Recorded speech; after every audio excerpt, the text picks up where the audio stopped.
Welcome to Tardisian Files.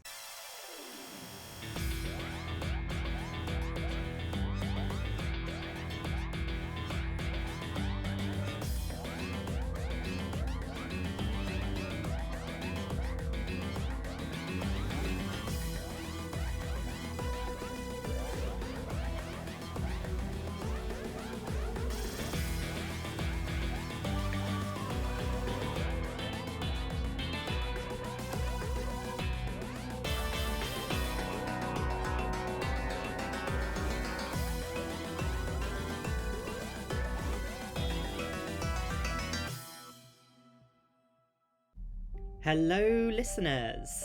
In today's episode, on theme with the Pantheon of Gods story arc from the latest Doctor Who season, we are going to be delving into the classic Who episode Kinder, exploring the peaceful culture of the Kinder people and the legends of their mad god, the Mara. Without further ado, let's jump right in. This 19th season episode starred Peter Davison as the Fifth Doctor, Janet Fielding as Tegan Jovanka, and Matthew Waterhouse as Adric. Sarah Sutton did feature as Nyssa in parts 1 and 4 of this episode, however, as Sutton's contract was being negotiated at the time of filming, she didn't appear in the majority of this 4-part episode. Please note that due to the length of the episode, I will be using the Doctor Who programme guide written by Jean-Marc and Randy LaFissiere to summarise the plot of this episode. On the Eden-like planet of Deva Loka, all but 3 members of an Earth survey team have disappeared. Deemed a suspect, the Doctor is taken prisoner by Commander Saunders and Officer Hindle. The real culprits are the Kinder, the peaceful telepathic natives who have been trying to get the Earthmen to mentally become one with them. Instead, the 2 officers' minds snap. Meanwhile, Tegan is taken over by a snake-like evil entity, the Mara, who later also takes over Aris, a young Kinder. The Mara seeks to once again plunge Deva Loka into chaos by causing the Kinder to attack the Earth Dome, thus prompting an insane Hindle to start a massive explosion. The Doctor uses a Kinder device to restore Hindle's sanity.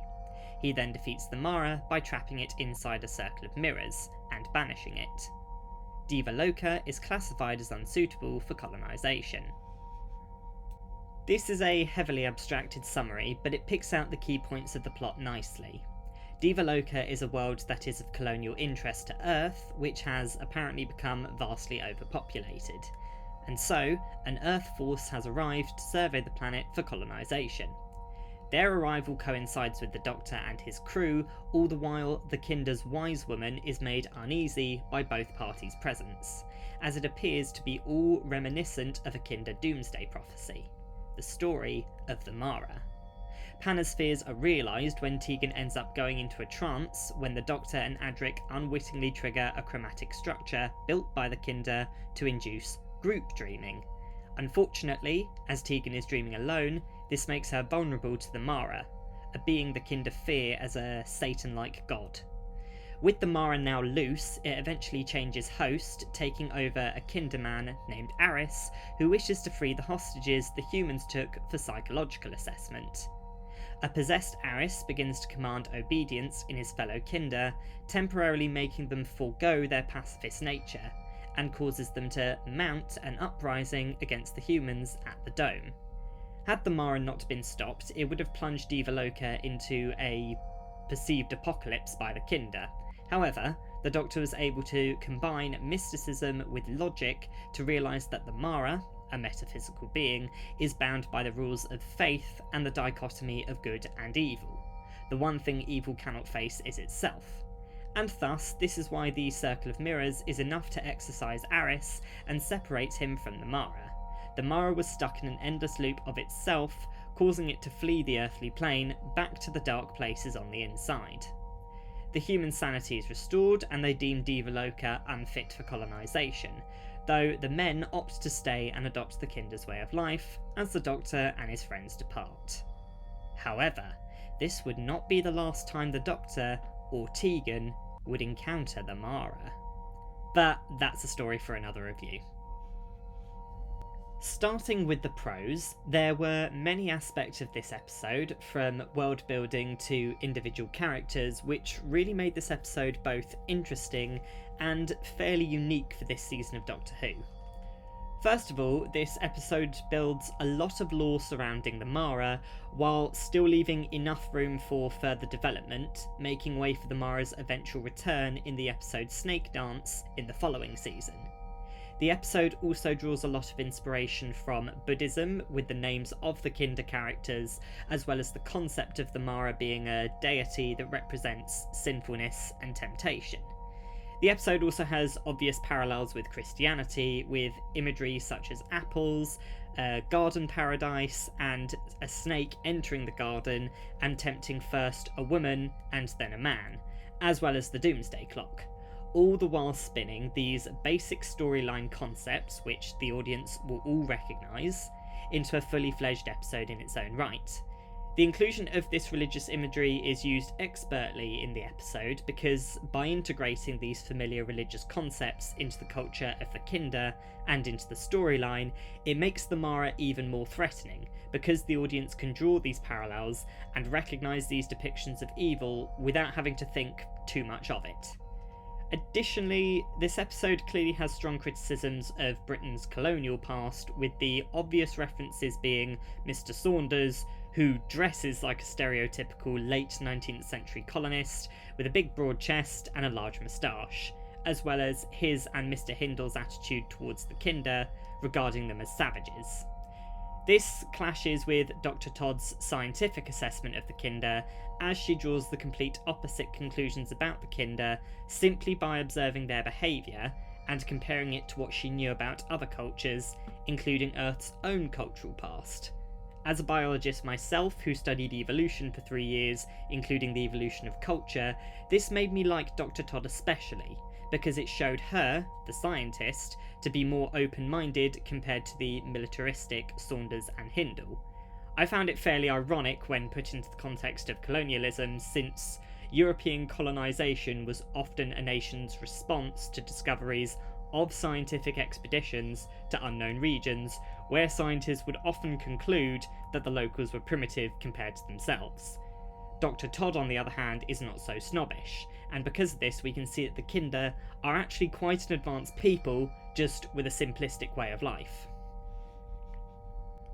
Another thing I enjoyed about Dr. Todd's character was that she was deemed more important for the Mara's defeat by Panna, the Kinder wise woman, as she deliberately summoned for Dr. Todd and not the Doctor, believing Dr. Todd to be wiser due to her effectively being what Panna recognised as the human's wise woman.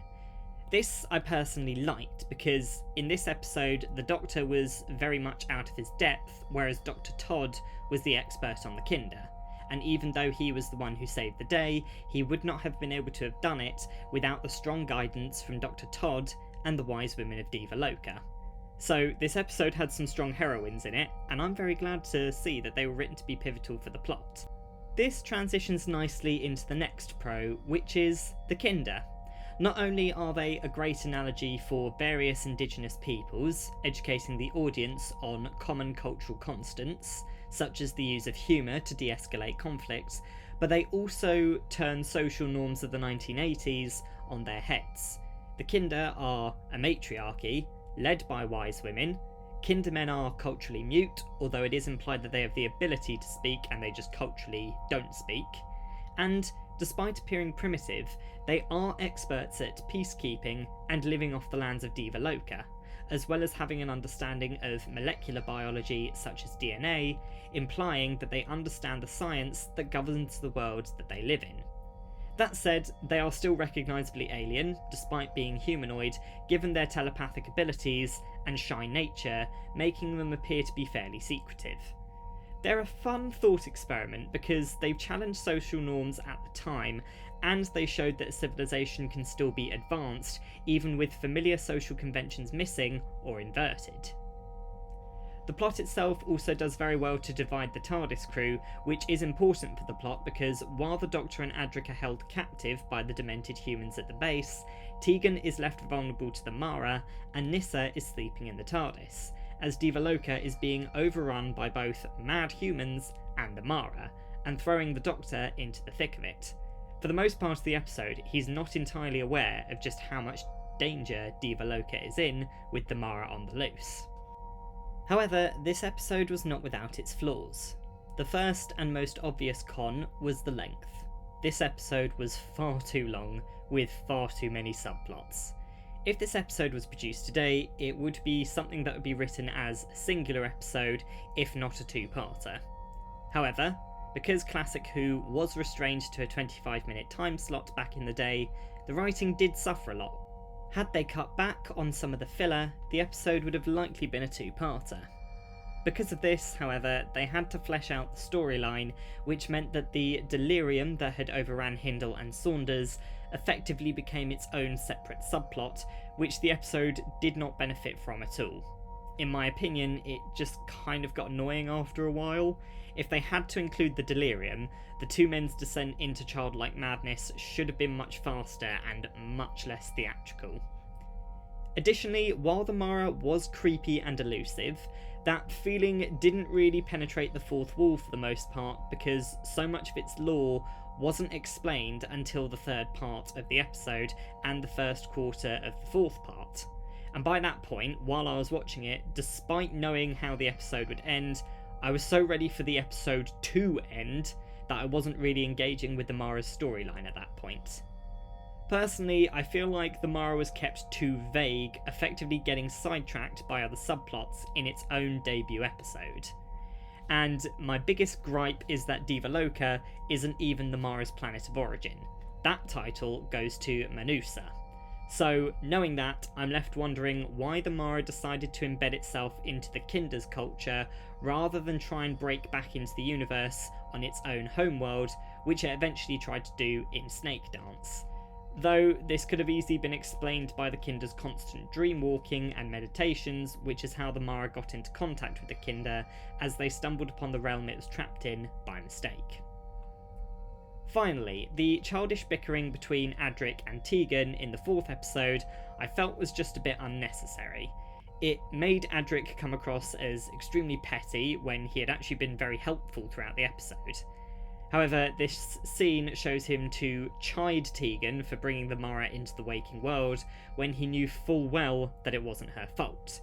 And there are a lot of moments like this in Adric's time in the TARDIS, where he would seemingly, out of nowhere, say things that were unhelpful and extremely rude, often towards Tegan, which to me seems a little disjointed from his otherwise fairly mild-mannered personality. In conclusion, this episode was educational, engaging for the most part, with various subplots woven in to make a very interesting multi-layered story. It was too long in my opinion, and it focused too much on what was going on in the background rather than focusing on the main enemy and weaving that lore into all the parts of the episode, culminating in the big reveal. However, the episode's use of religious imagery and cultural evolutionary concepts still make it a unique episode, which stands out from the others in season 19 of Classic Who. Therefore, I rate this episode 9 out of 15. What did you think of the episode? Do you agree with our review? Do you have a different opinion? Let us know in the comments section in whichever app you're listening to this podcast on. If you haven't already done so, please leave a like and subscribe. You can also follow us on Instagram and TikTok using the handle Tardisian Files Podcasts to hear clips from our other episodes and be notified when new episodes are released. And as always, see you next time on Tardisian Files.